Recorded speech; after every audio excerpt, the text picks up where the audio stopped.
Open the podcast bay doors, Hal.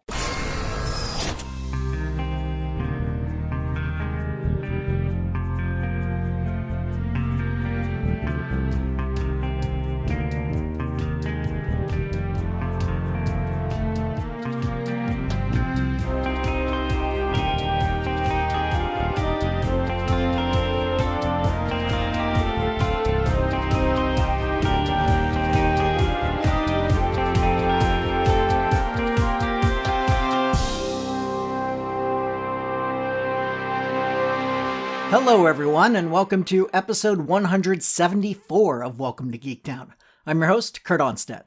I've been a proud geek all my life, being into role-playing games, board games, sci-fi, fantasy, and especially superheroes and comics. And I want to help others join me in those pursuits, but I found that sometimes people can get overwhelmed or feel left out because they don't already have what some consider the requisite knowledge to be considered a fan. And that's where Welcome to Geektown comes in. Here, you can ask your questions without feeling like a gatekeeper is calling you out for not yet being fully versed in every aspect of your new interest. It's been 25 episodes since the last time I touched on the ongoing feature of looking at the lesser-known X-Men, based on a question from friend of the show, Jesse C. Last time we broached this topic, we discussed some of the characters added to the book in the 1970s, with the giant-size X-Men issue that revamped the team. Now we'll be moving on to the 80s, as that was the next time any new characters were added to the roster. Now, because I'm steeped in the mythology of this team, it's sometimes hard for me to recognize which characters fall in the lesser-known roster, but I think with her appearance in multiple cartoon and movie adaptations, that it's safe to leave Kitty Pryde, aka Shadowcat, out of this particular retrospective, who joined the team in Uncanny X-Men number 138. I also believe Rogue, who became a member in Uncanny X-Men number 171, is known well enough with the general population to skip, thanks to the various cartoons and her prominent position in the first 3 X-Men movies. Which finally brings us to the next character in the lineup who, according to a quick poll I did, is not known among non-comic readers. And of the characters we'll be talking about this episode, she arguably has the most convoluted history. And trust me, that's saying something. We were first introduced to her in the classic story known as Days of Future Past, contained in issues 141 and 142 of Uncanny X-Men. Written and drawn by Chris Claremont and John Byrne, co-piloted by both, we see an alternate future where mutants are killed or kept in concentration camps. One of the younger mutants we meet in this story is Rachel, no last name given in this first appearance, a red-haired girl with telepathic and telekinetic powers, who is able to use those abilities to somehow transport Kitty Pryde's consciousness back in time to before the pivotal event that caused their history to take such a dark turn. Viewers of the Days of Future Past movie will note that it was Kitty Pryde who was able to send someone back in time, in this case Wolverine.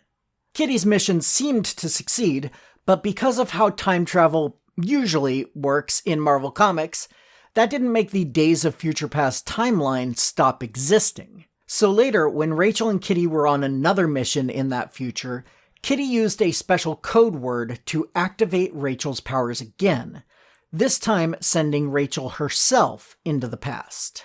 Rachel ended up once again in the main Marvel timeline, but because of the changes her Kitty had made, it no longer matched her original history, causing her to be very confused upon her arrival.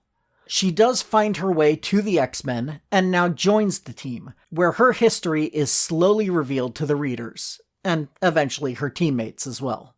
It turns out Rachel had at one point been captured and brainwashed into being a hound, helping humans to hunt down and capture, or exterminate, other mutants.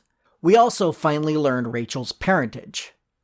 Unsurprisingly, given both her telekinetic/telepathic powers and her red hair, Rachel is the daughter of Jean Grey, who at this point in the timeline was dead, but would eventually return, of course. And Scott Summers, aka Cyclops. Learning that her father was now married to another woman, although that woman turned out to be a genetic clone of Jean, and had had a son, caused additional trauma to the young woman, but eventually she made peace with the fact that she did not exist in this timeline, but still treated this version of Scott and Jean as parental figures, despite being nearly the same age. Jean had a hard time accepting this, especially since by the time Jean returned, Rachel was now the current host of the Phoenix Force. But eventually Jean came to accept Rachel as a friend and family member. Rachel later joined the British X-team known as Excalibur until an incident caused her teammate, Captain Britain, to be lost in time. She found him and was able to exchange places with him, but was now trapped 2,000 years in the future in a world that had been conquered by Apocalypse.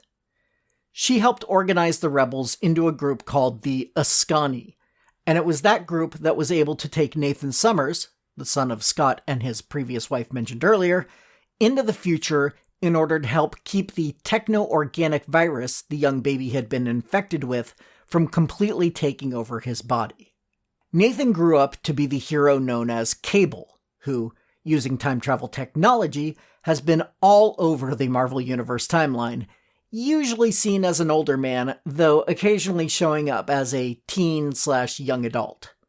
At one point, both versions were active in the present day of the Marvel Comics.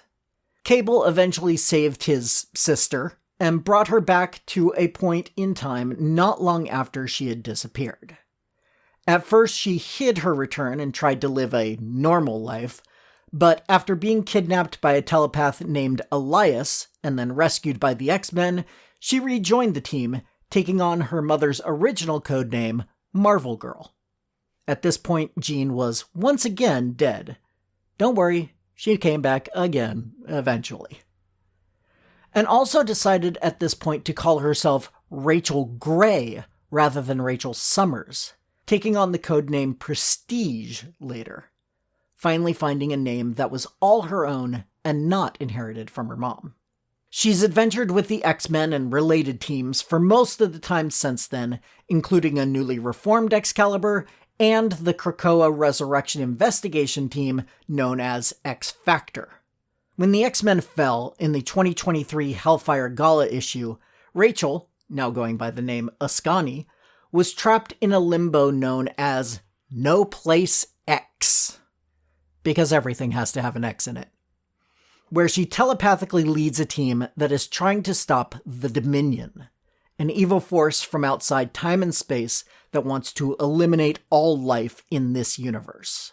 This is in a miniseries that is still currently being published called Dead X-Men, as all the field members of the team were murdered at the Hellfire Gala that started the Fall of X storyline. How they have returned from that death is still currently a mystery. Moving on, the next person to join the X-Men was Magneto in Uncanny X-Men number 200. But if you're at all familiar with the X-Men, you definitely know who he is. So we'll skip ahead to Uncanny X-Men Annual number 10, where Longshot joins the team. Longshot is unique in a few ways.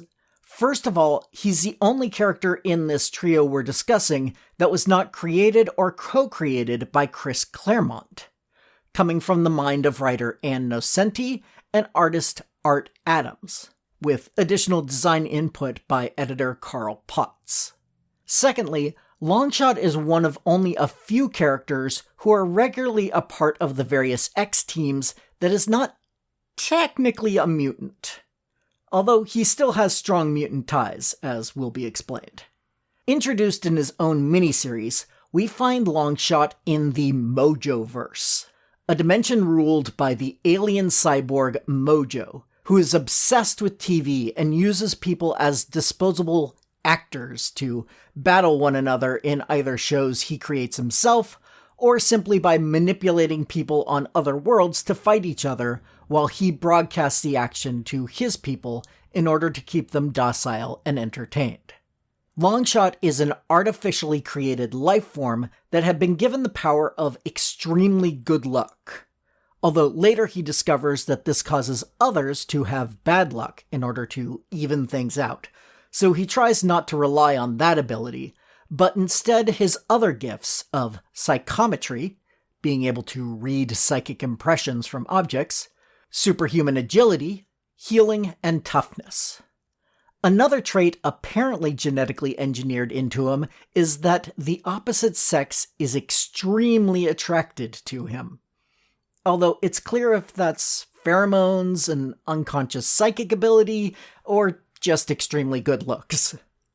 Although he looks mostly human, his dual hearts, hollow bones, and hands with only 3 fingers rather than 4 give away his genetically manipulated nature.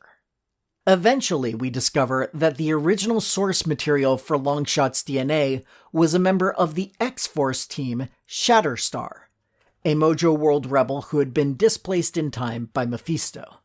Longshot also became a rebel on Mojo World, and Mojo, fearing a successful coup, wiped Longshot's memory and sent him to Earth, where he becomes an adventurer/superhero. It's actually on Earth that he gains the name Longshot due to his extreme good luck.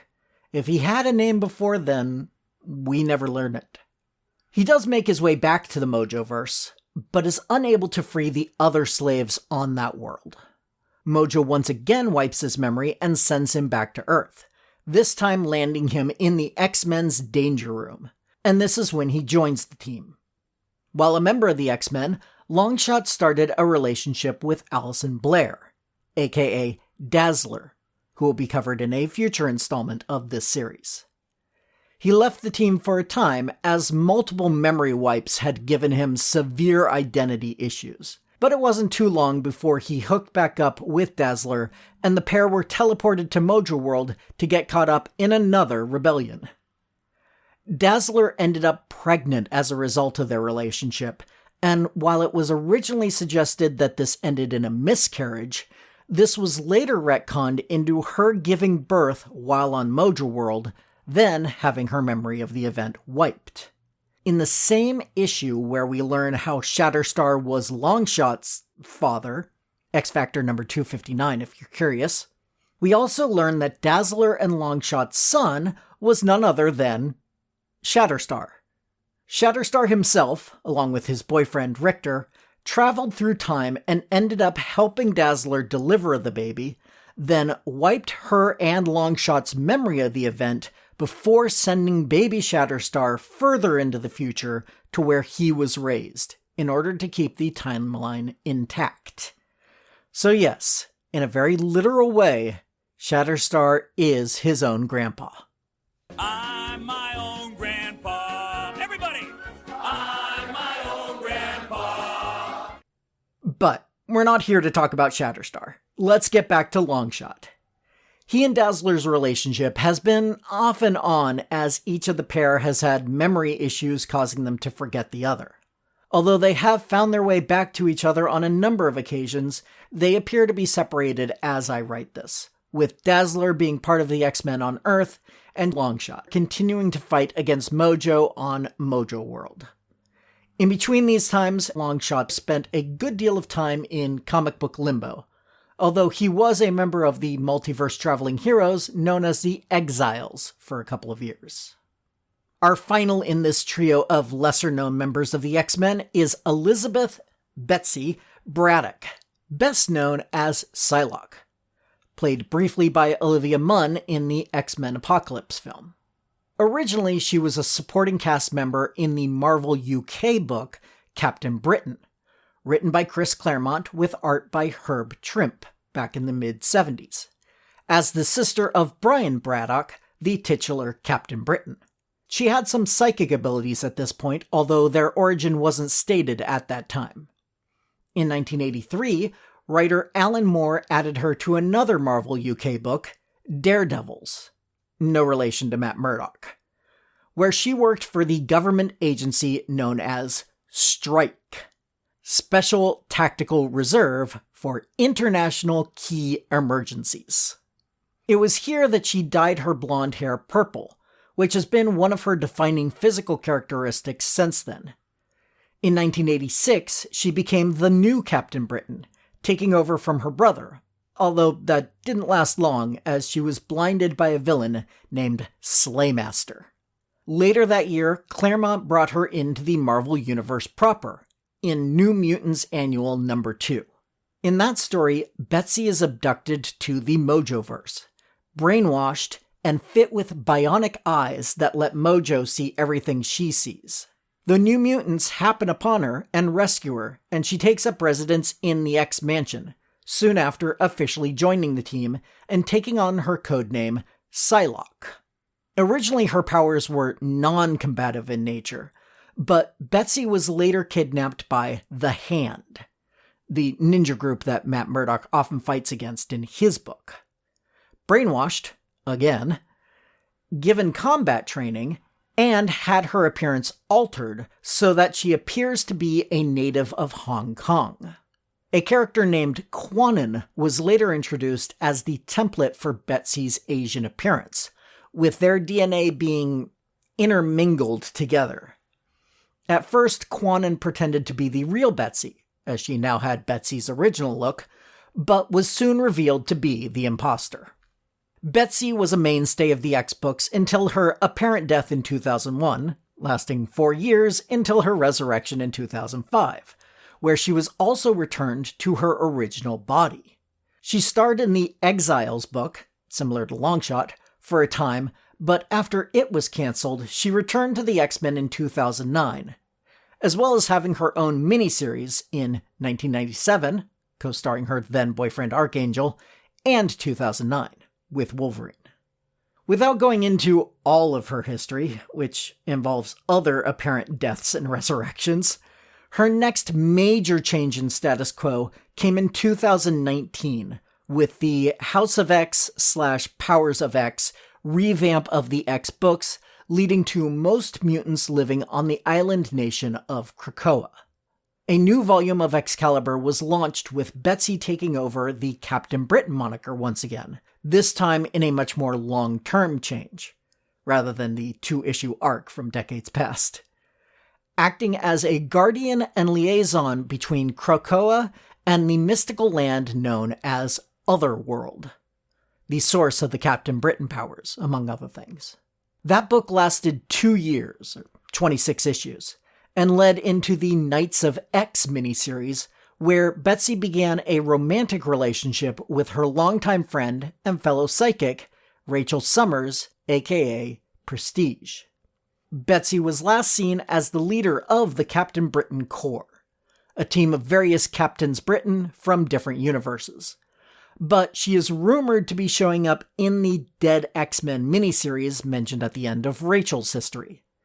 In the first issue of that series, Rachel specifically references Betsy, saying she doesn't want to risk her girlfriend's life to that mission, and that she is currently, quote, relatively safe, end quote, in Britain. It seems like 3 characters is about the limit for one of these episodes, to keep it to a tight 15 to 20 minute runtime. So we'll end things there, even though our next X-Team member joined literally the next issue after Psylocke did. Who is that? Well, it's someone that was mentioned earlier in this episode, but you'll have to tune in to the next time I talk lesser-known X-Men. Next episode, I'll be celebrating the 6-year anniversary of the show. And if you're a regular listener, you know that means we'll be talking more about the New Warriors, of which my favorite hero, Speedball, was a founding member. Meanwhile, if you have suggestions for other topics, I'm always open to them. You can email those, or comments on the show in general, to welcome2geektown, all spelled out, @gmail.com. Or you can go to the website, welcome to, the number 2 in this case, geektown.com, and click the Submit a Question link if you'd prefer to remain anonymous. Other contact options include facebook.com/welcome-to-geektown, Twitter @geektownpodcast, Mastodon @welcome-to-geektown @mastodon.social, or Blue Sky @welcome-to-geektown.bluesky.social. Also, if you'd like to support the show directly, why not become a patron at patreon.com/welcome-to-geektown for just $1 per month to get access to full scripts of the shows, audio outtakes, and a monthly shoutout. You can also help the show grow by subscribing and giving a 5-star review over on Apple Podcasts to join the Geektown City Council, which helps other people find the show, so we can all tell them, welcome to Geektown, population, us. Welcome to Geektown is written, narrated, edited, and produced by me, Kurt Onstead. Theme music is by Aaron Levitz, logo art by Archie Santana. All other sound clips of the copyrighted material of their respective owners, and no infringement is intended, falling under fair use.